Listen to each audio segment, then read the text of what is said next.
नमस्कार. मराठी भाषा विषय या माझ्या युट्यूब चॅनलवर आपल्या सर्वांचं सहर्ष स्वागत.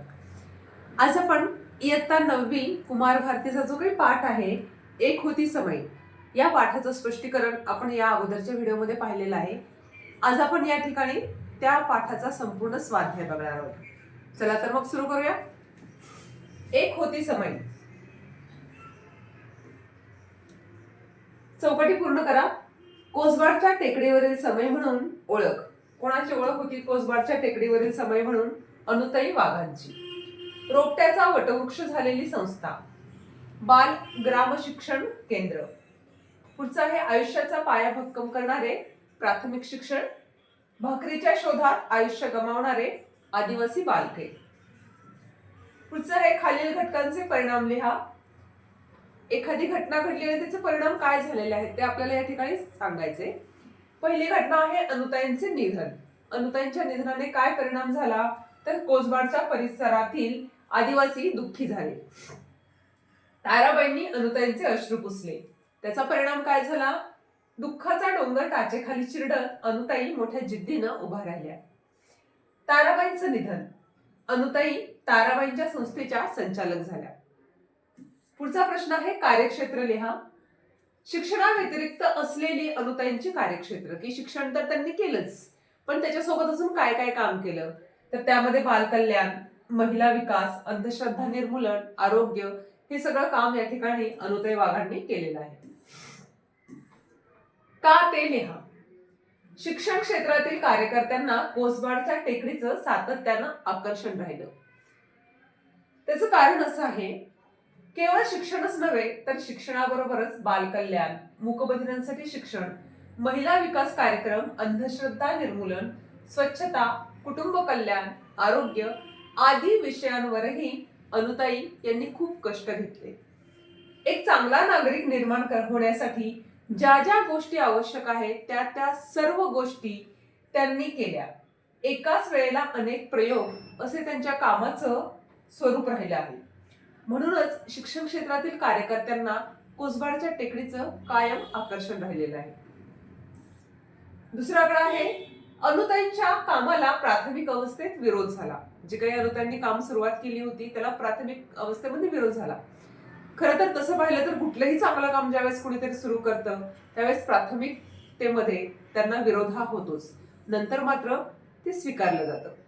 तसंच या ठिकाणी अनुताईंच्या कामालाही प्राथमिक अवस्थेत विरोध झाला. त्याचं कारण त्यामागे तेथे असलेल्या रूढी, परंपरा, अज्ञान आणि अंधश्रद्धा ही प्रमुख कारणं होती. रूढी, परंपरा व अज्ञानामुळे लोक स्वतंत्र बुद्धीने विचार करत नव्हते. त्यामुळे ते अंधश्रद्धेने ग्रासून जातात आणि नवीन गोष्टींची भीती वाटते. नवीन सुधारणामुळे आपले नुकसान होईल की काय अशी भावना त्यांच्या मनामध्ये निर्माण होते. म्हणूनच अनुताईंनी हाती घेतलेल्या कामाला प्राथमिक अवस्थेमध्ये लोकांचा विरोध झाला. पुढचा प्रश्न आहे खालील शब्दांमधील कल्पना स्पष्ट करा. आता काही काही नवीन शब्द या पाठामध्ये आलेले आहेत, जसं की ज्ञानगंगा, भातुकलीचा खेळ. त्याची संकल्पना नेमकी काय आहे, काय कल्पना आहे ही भातुकलीचा खेळ म्हणजे, तर ही आपल्याला या ठिकाणी सांगायची आहे. लहान मुलं, विशेष करून मुली, भातुकलीचा खेळ खेळतात. छोटी छोटी घेळ भांडे घेऊन खोटा संसार मांडतात. घरामध्ये जशी मोठी माणसं वागतात, बोलतात, तसेच त्याचे अनुकरण ही छोटी मुलं खेळात करत असतात.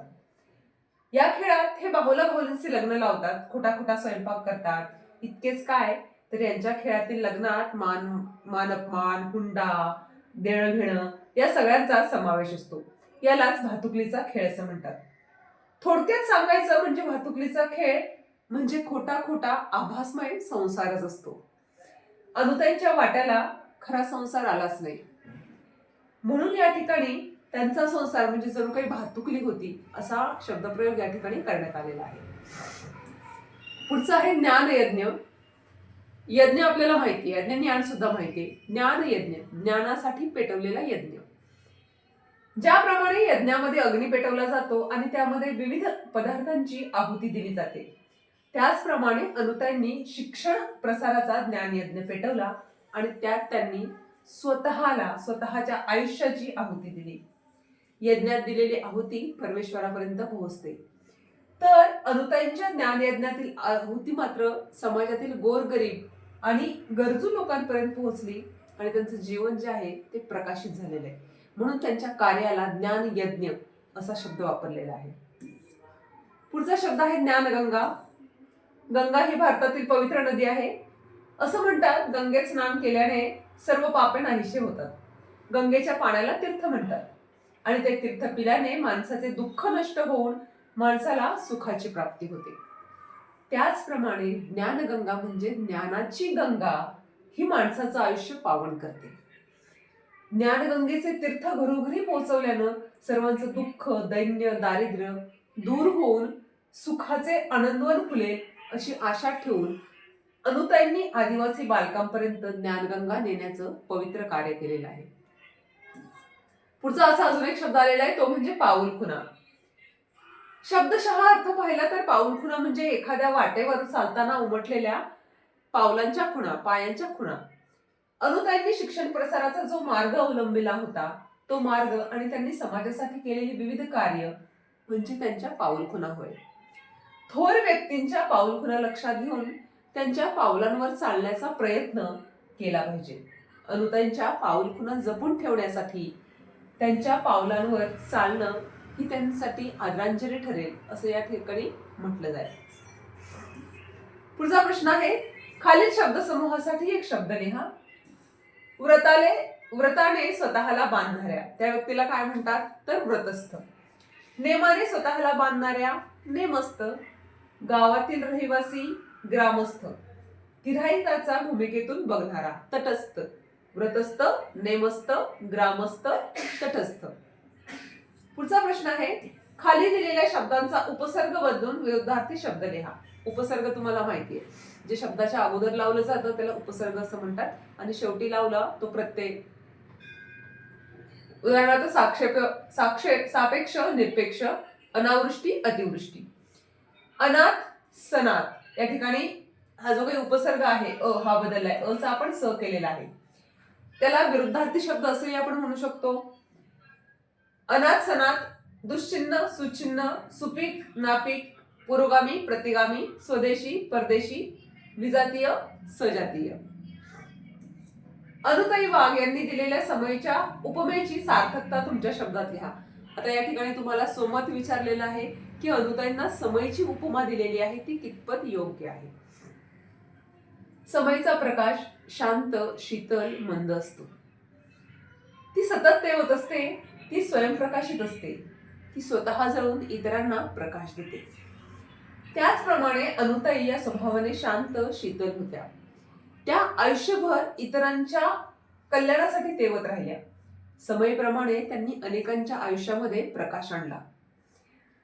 समय ज्याप्रमाणे अंधार नाहीसा करते त्याप्रमाणे अनुताईंनी समाजातील रूढी, परंपरा, अज्ञान, अंधश्रद्धा नाहीशा करण्याचा प्रयत्न केला आणि ज्ञानज्योतीच्या प्रकाशाने समाज उजेडात आणला. समयचा प्रकाश जसजसा हवाहवासा वाटतो तसतसं अनुताईंचा सहवास सुद्धा मुलांना हवाहवासा आणि आपलासा वाटायचा. समयप्रमाणेच अनुताई या देखील स्वयंप्रकाशित होत्या. म्हणून अनुताई वाघ यांना समयची जी काही उपमा दिलेली आहे ती अगदी सार्थक आहे. पुढचा प्रश्न आहे, हेही सोमतच आहे की समयी हे सातत्याचं, संयमी वृत्तीचं आणि सामर्थ्याचं प्रतीक आहे. या विधानाबाबत तुमचं मत स्पष्ट करा. अगदी बरोबर आहे. समय ही सतत जळत राहते, तेवत राहते. संयम तिच्यामध्ये असतो आणि सामर्थ्य सुद्धा तिच्यामध्ये असतं. तर ती कसं आपल्याला स्पष्ट करायचंय. समय ही देवाजवळ लावली जाते. एक वेळ समय लावली असता समयतील संपूर्ण तेल संपेपर्यंत ती तेवत राहते. समय ही ठराविक वेळेपुरती न लावता ती देवघरात सतत तेवलेली असते. यातूनच समयचा सातत्यपणा दिसून येतो. समयची ज्योत शांत व शीतल असते, तिचा प्रकाश मंद असतो.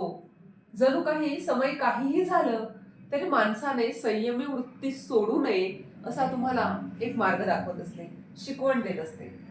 मंदिर असो, झोपडी असो किंवा महाल असो, समय सगळीकडे सारखाच प्रकाश देते.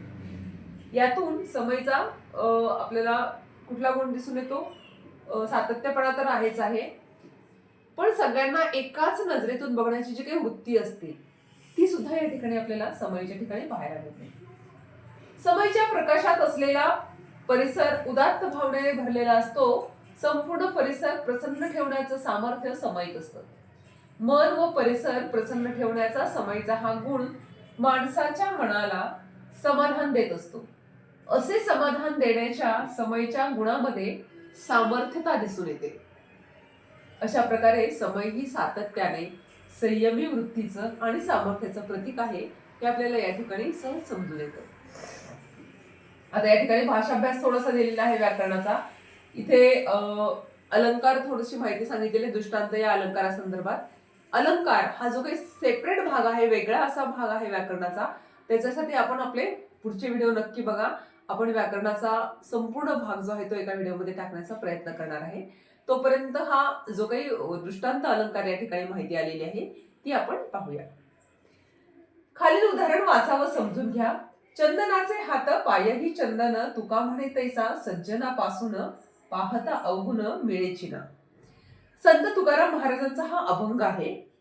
आता काय म्हटलंय या ठिकाणी की संत तुकारामांनी कोणत्या दोन गोष्टीची तुलना केलेली आहे या अभंगामध्ये. कोणती केली आहे? चंदनाचे हात पायही चंदन, तुका म्हणे तैसा सज्जनापासून पाहता अवगुण. म्हणजे चंदन आणि सज्जन या दोन गोष्टींची या ठिकाणी तुलना केलेली आहे बघा. सज्जन आणि चंदन. चंदनाचा विशेष गुण कोणता असतो तर तो सुगंधित करतो. ज्या पद्धतीनं चंदन सुगंधित करतं त्या पद्धतीनं सज्जन माणसाच्या सहवासामध्ये राहिल्यावर सुद्धा आपलं मन जे आहे ते असं सुगंधित होत असतं. संतांचा विशेष गुण कोणता आहे की संतांमध्ये शोधूनही अवगुण सापडत नाही. ज्यांना आपण संत म्हणतो त्यांच्यामध्ये चुकूनही कुठलाही अवगुण किंवा दुर्गुण आपल्याला सापडत नाही. चंदन सर्वांगाने सुगंधित, त्रिकाला बाधित सत्य. सज्जन व्यक्ती अंतर्बाह्य सज्जन असते हे पटवून देण्यासाठी वरील उदाहरण दिलेले आहे. आता हा जो काही दृष्टांत अलंकार आहे या दृष्टांत अलंकाराचे वैशिष्ट्य सुरुवात हेच आहे की दृष्टांत म्हणजे काय की एखादं उदाहरण, एखादं वाक्य तुम्हाला पटवून देण्यासाठी त्याच अर्थाचा दुसरा दृष्टांत देणं, दुसरा दाखला देणं, अजून स्पष्टीकरणासाठी एखादा उदाहरण देणं, त्याला म्हणायचं दृष्टांत. काय वैशिष्ट्य आहे त्याची? एखादी गोष्ट पटवून देणं, ती पटवून देण्यासाठी त्याच आशयाची समर्पक उदाहरणाचा वापर करणं, एखादी गोष्ट पटवून देण्यासाठी त्याच अर्थाचे एखादे समर्पक उदाहरण दिले जाते त्याला दृष्टांत अलंकार असं म्हणतात. आता या ठिकाणी अजून एक उदाहरण या ठिकाणी आपल्याला दिलेलं आहे. लहानपण देगा देवा मुंगी साखरेचा रवा, ऐरावत रत्न थोर त्याची अंकुशाचा मार. इथे संत तुकाराम महाराज परमेश्वराजवळ काय मागतायत? लहानपण. लहानपण दे. रत्नासारख्या थोर असलेल्या ऐरावताला सहन करावा लागतो. काय सहन करावा लागतो? अंकुशाचा मार. इथेही लहानपण देगा देवा मुंगी साखरेचा रवा हे वाक्य तुम्हाला पटवून देण्यासाठी त्यांनी उदाहरण सांगितले. ऐरावत रत्न थोर त्याची अंकुशाचा मार. लहानपण देगा देवा मुंगी साखरेचा रवा, ऐरावत रत्न थोर त्याचे अंकुशाचा मार. मोठेपणातील यातना या उदाहरणाने आपल्याला पटवून देतात. कोणत्या? थोर ऐरावताला अंकुशाचा मार असतो. जसं की मुंगी छोटी असते पण ती मस्त छान साखर रवा खात असते, पण ऐरावत म्हणजे हत्ती जो आहे त्याला मात्र अंकुशाचा मार बसत असतो. त्यामुळे लहानपण छान आहे. तुमचंही लहानपण असंच छान असू दे, पण हे छान लहानपणासोबत छानसा अभ्यासही करणं आवश्यक आहे. तर अशाच माझ्या युट्यूब चॅनलच्या अजून व्हिडिओ बघा, अभ्यास करा आणि तुम्हाला पुढच्या व्हिडिओची लवकरात लवकर मी लिंक पाठवण्याचा प्रयत्न करेन. तोपर्यंत धन्यवाद.